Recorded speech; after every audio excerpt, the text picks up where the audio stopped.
Happy Friday, y'all. Josh of Severe Weather. I hope you had a great week. We have some severe weather still on tap as we head towards the end of the week into the weekend into the eastern United States, and that's what I'm going to focus my video on. We have a storm system over the central U.S. that is moving northeastward slowly, a second wave coming in behind it, kind of a double-barreled low. That's going to move up through the Great Lakes into eastern Canada, and tomorrow we have seen some trends towards a greater chance for severe weather over eastern parts of the United States, especially the mid-Atlantic region, Saturday afternoon into the early evening. But much of the eastern seaboard is going to see at least the risk for some severe weather and some heavy rain. So your plans Saturday are going to be a bit iffy. It's not going to be an all-day rain, all-day severe weather event, but there will certainly be a few hours that you need to be on your guard here for Saturday. Here is the storm reports from yesterday, or here are those reports. And primarily, we saw strong winds and hail with our storms, but a very big area was under the gun from Lake Michigan all the way down into south central Texas. And those storms are now moving out of the Houston area slowly into Louisiana and weakening. There was a report of a tornado in the Tyler, Texas area. Also, a lot of big hail over the Fort Worth, or I'm sorry, not Fort Worth, but just east of Dallas and also just east and northeast of Waco, Texas, and severe wind as well in the Chicagoland area late in the day yesterday. It's possible we could have seen a couple of weak tornadoes, especially in Illinois yesterday afternoon, and we'll have to wait and see if there are any surveys done on those. But that threat for severe weather is a little bit less for today as things move east. But you'll see on Saturday that things are going to change. We do have winter storm advisories or winter weather advisories across the northern plains, the Rockies, and also fire weather conditions continuing in southeast Colorado and New Mexico. It's just been a very, very dry year so far. With the cold air mass following the storm, freeze watches and warnings over the central parts of the country here that we'll have to keep an eye on. And also the threat for some flooding as snow melts here across northern parts of Wisconsin. So currently the water vapor imagery shows kind of a two-piece system. The main circulation here is over the Dakotas and Minnesota, and moisture streams out of the Pacific up to the eastern part of that upper low. So from Texas all the way up into parts of Ontario and Quebec. We have a weak feature off the east coast of Florida, and that is allowing dry air to follow into Florida for today. But a very warm day in the eastern U.S. ahead of this storm as high pressure aloft has built in. Let me see if I can annotate for you guys here, make this a little bit easier. Not sure. Here we go. Yeah, so here's our region of high pressure in here, and just a very warm day expected once again today.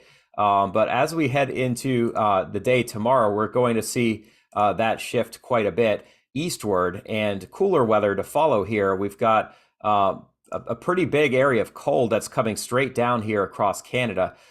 So that is going to be shifting eastward and leading to a big change in the weather pattern. Now we do have an area to watch here, kind of a second feature that is going to kind of dive underneath this trough, and the trough, which is kind of oriented this way here from northwest to southeast, we call that a positive tilt, is going to take on more of a negative tilt. And typically that allows moisture to feed up the East Coast, and that allows for the instability to increase. And that is going to take place in the afternoon tomorrow. I'm going to kind of show you that here in just a bit. So anyway, let me get past the screen here. Oh yeah, there it is. Okay, I'm still learning this, but take this off the screen for you guys. And you can see the colder air is in place here across a good chunk of the central part of the U.S. We had temperatures yesterday morning in the 60s and 70s in Oklahoma. Today, they're diving downward through the 40s. Even Texas has cooled off into the 50s and 60s, but it's still pretty warm here over the eastern United States, with temperatures surging well into the upper 50s and low 60s.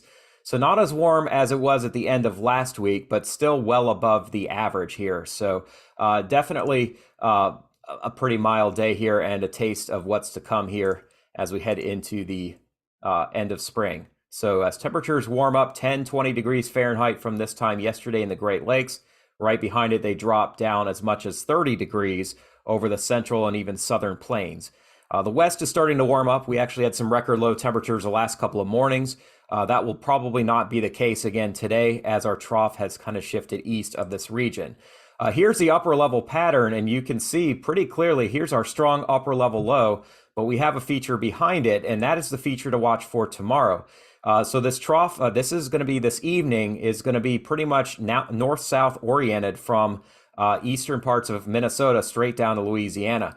The fastest winds head up into Canada, where the instability is weaker. Our ridge off the east coast pushes away tomorrow, and we see this trough takes on a southeasterly tilt. That's called a negative tilt. And winds aloft here are going to strengthen tomorrow afternoon over Virginia, North Carolina, and Pennsylvania. That's going to allow the warm sector here to have the greatest chance for severe weather. That area kind of right in here is in a favorable position with the jet stream kind of moving up in this direction. So this is the area to watch in the afternoon tomorrow. And that is what I'm going to kind of focus in on here over the next couple of days. Let me get this out of the way. So here is the European model, and we can see low pressure system. I don't know why this is so slow to load here. But you can see kind of the area of storms from Indiana on down into southeast Texas today is weakening, and the rate of rainfall is lessening. There'll still be some rain across Kentucky and Tennessee, but farther south over the central Gulf states, not really a favorable outbreak for severe weather.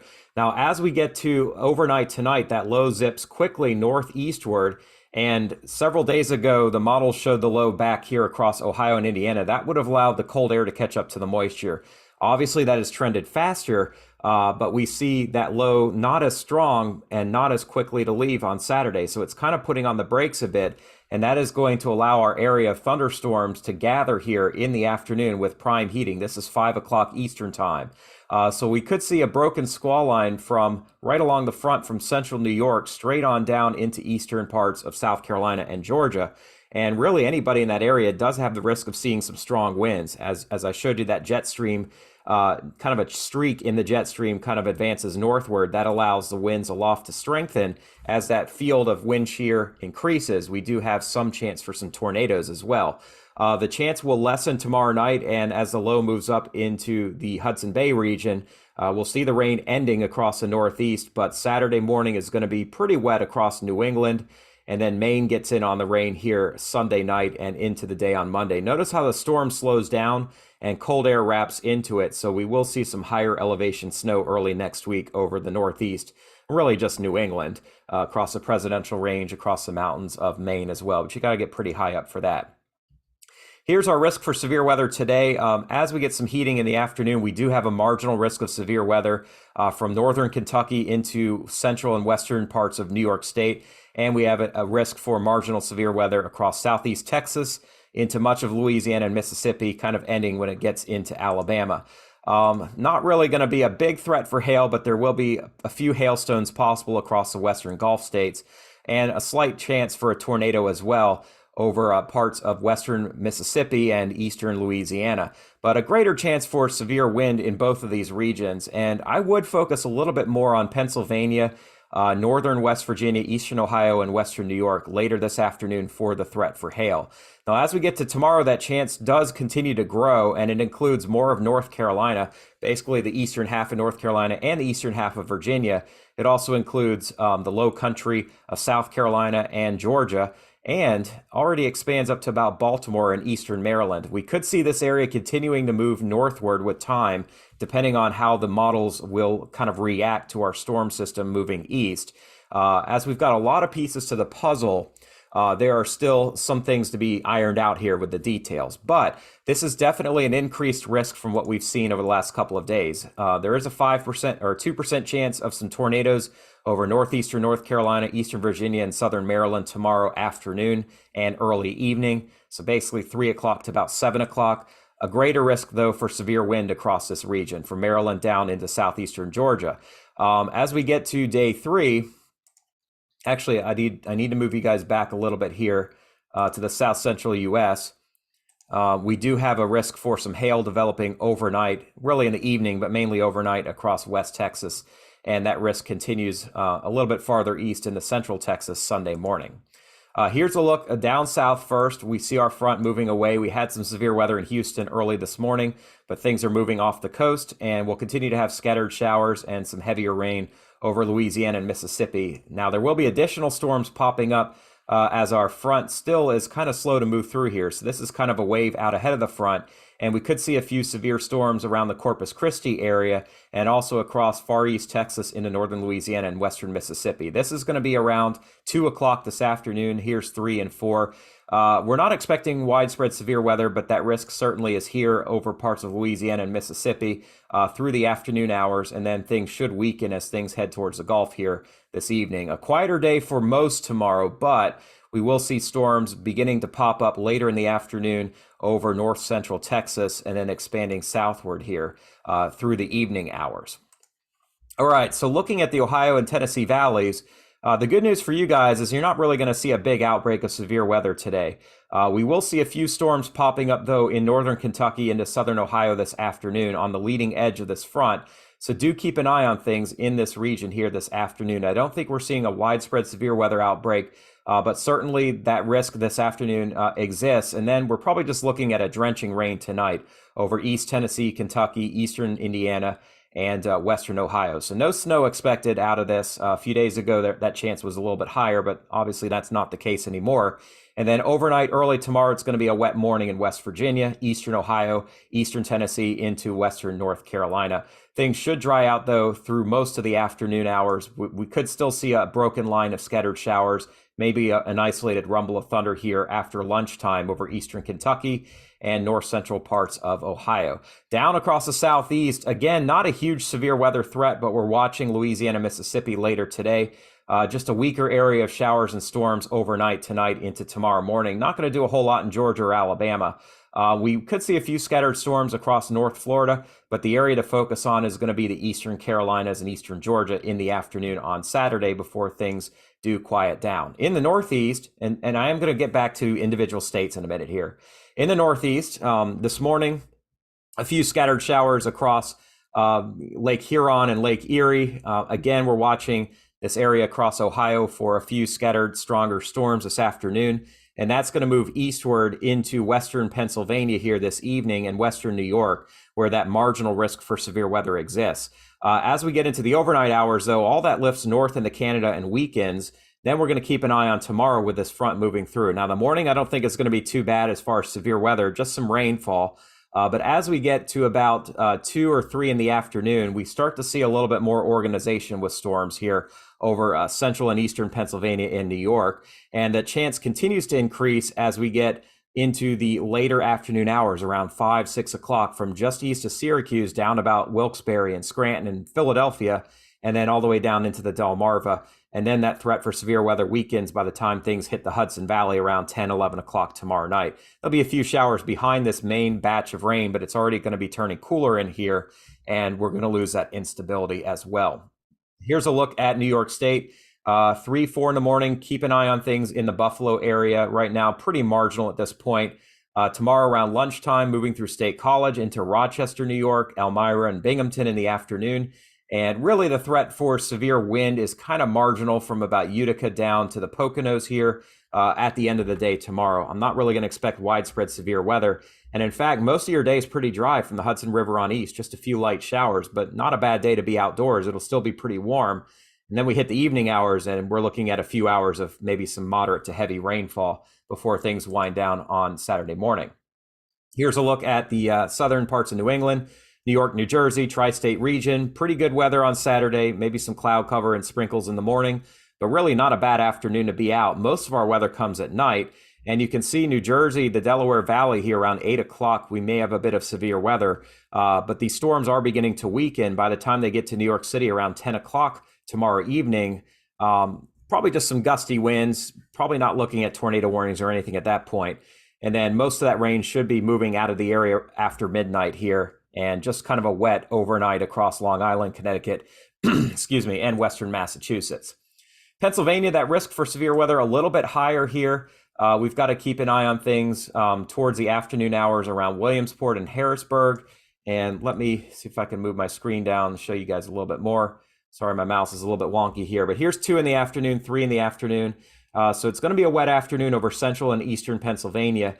But Philly and Allentown may escape the weather until we get towards about 6 o'clock. So your afternoon may not be too bad, but keep an eye on things. As we get to the evening, everything's kind of moving away and we just have some soaking rain, maybe a rumble or two of thunder. But by midnight, things are pretty much leaving the state here with just a few leftover sprinkles.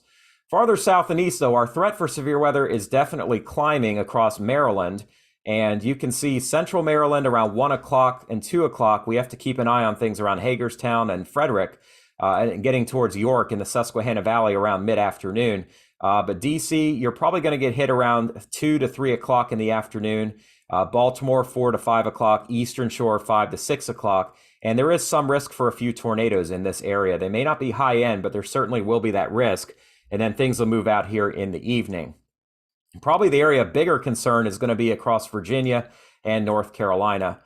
You can see we'll just have some rain and a few embedded thunderstorms moving into the Western Carolinas, Western Virginia, and Western West Virginia here early in the day tomorrow. But as we get on to about 7, 8 o'clock, we could see a few heavier storms in the Lake Norman region around 8 in the morning tomorrow, heading up to Roanoke and right up the 81 corridor in the morning. Few scattered showers, maybe a rumble or two of thunder as well over central and eastern parts of Virginia and North Carolina around lunchtime. So you kind of have one batch moving through here, but really the second batch is the area of greater concern as we have strengthening winds aloft. And that area is going to extend right down the 95 corridor and westward towards Fayetteville around 3 to 4 in the afternoon. So DC all the way down to Florence could be under the gun here mid-afternoon tomorrow. And then things should quiet down as we get into the evening.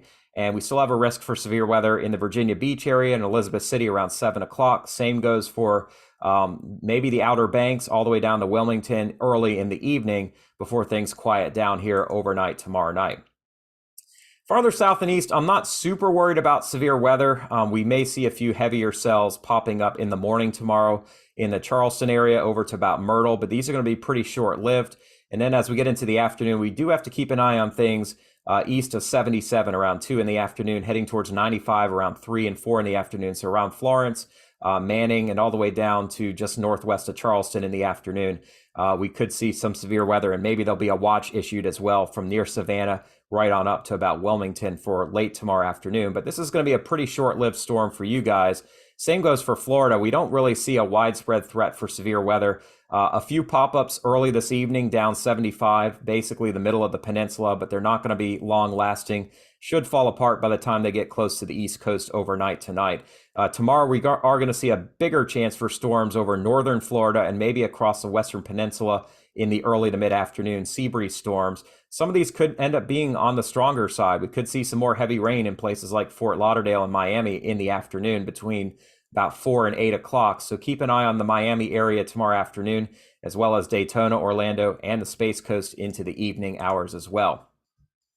Take a look at temperatures today, and it will rebound nicely across Nebraska and Kansas back up into the 50s and low 60s after a chilly start, but pretty nice afternoon across much of Texas and Louisiana after the rain moves out of here.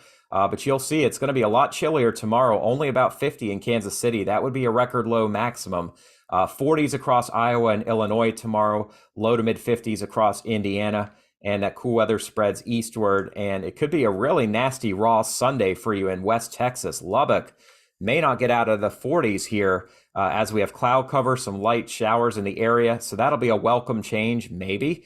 Unless you don't like that kind of weather, then maybe it won't be so welcome. But Texas is definitely going to turn kind of uglier here on Sunday before things rebound on Monday and Tuesday of next week. We do have some warming coming, and we're back into the 80s by Tuesday in Lubbock. On the East Coast, we have some record highs that will likely be broken from Syracuse, which will get to 88 this afternoon, to Charlottesville up to 92, 89 in D.C., 90 over at Dulles. And we're going to stay in the 80s across the Carolinas, a little cooler than yesterday due to a few more clouds, but still pretty darn warm. Tomorrow is going to be warm across Florida, still pretty mild across the east, but it is starting to cool down with those clouds moving eastward. Definitely turning colder across the Ohio Valley tomorrow and especially on Sunday. And Sunday afternoon will be cold across the Appalachians. If you're doing any hiking this weekend on Sunday, while it will be dry, it'll be much chillier with temperatures in the 40s and low 50s. And that cooling continues Monday into Tuesday across the Northeast. It's going to be a pretty cool week in the Northeast. And I think these temperatures may end up being a little bit too high, especially in New England and New York, New Jersey. We may see more cloud cover and some rain moving into this region. But overall, a cooler week tomorrow from start to finish than what we had this week. So thank you so much for your time today. I really appreciate it. Thanks for swinging by. And if you could subscribe to this channel, I'm going to have another video tomorrow morning as we break down that severe weather hour by hour over the eastern United States. I really do appreciate your support. It helps me to grow and get the word out when the weather ends up being very dangerous. And obviously hurricane season, that's going to be very important to us as well. Sorry for getting my tongue tied there. And I just want to let you all know that I do this every day because God has called me to do it as a Christian man. I give all the glory to God. I really yield and humble myself to Him. Colossians 12:2 is a verse I was reading this morning, which means a lot to me because I was one of those people that for a long time really wanted to be accepted by everybody. I was struggling with kind of maybe being a bit of a loner or an outsider, just not really fitting in. Because I was trying to conform to the pattern of the world. But Romans 12:2 says from Paul to the church, do not conform to the pattern of this world, but be transformed by the renewing of your mind.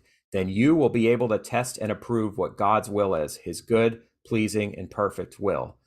And I felt really bad about myself, a lot of shame, a lot of guilt. And then I got to a point in my life where I was like, this is enough. I began to just spend some time in the Word, spend some time with Christian people that really allowed me to see that a lot more was there for me that I was missing out on. I became a Christian at age 30, and over the last 10 years, I've been working on renewing my mind and working on getting closer to God and not stressing about what the world wants. There's a lot of noise out there in the world. There's a lot of things that are just really scary, but there is eternal life waiting for us. And really, it's the race to the end is what matters. And I just want to share that with you. And I'm happy to pray for you if you are struggling in your faith. If you are not a person of faith, again, no judgment at all. I've been there. And it's tough. But either way, the walls are closing in on both sides. And I just ask you, if you are open to seeking to maybe spend a little bit of time with somebody who is a believer and see why they believe what they believe, because it really makes a huge difference to me. So I just wanted to get that off my chest today. Just that's what drives me every day to do what I do, to care more about the world, but to really spend time talking to God and being able to share my faith with others. Thank you so much for your time today. I hope you have a blessed Friday. I'll talk to you again in the morning. Have a great day.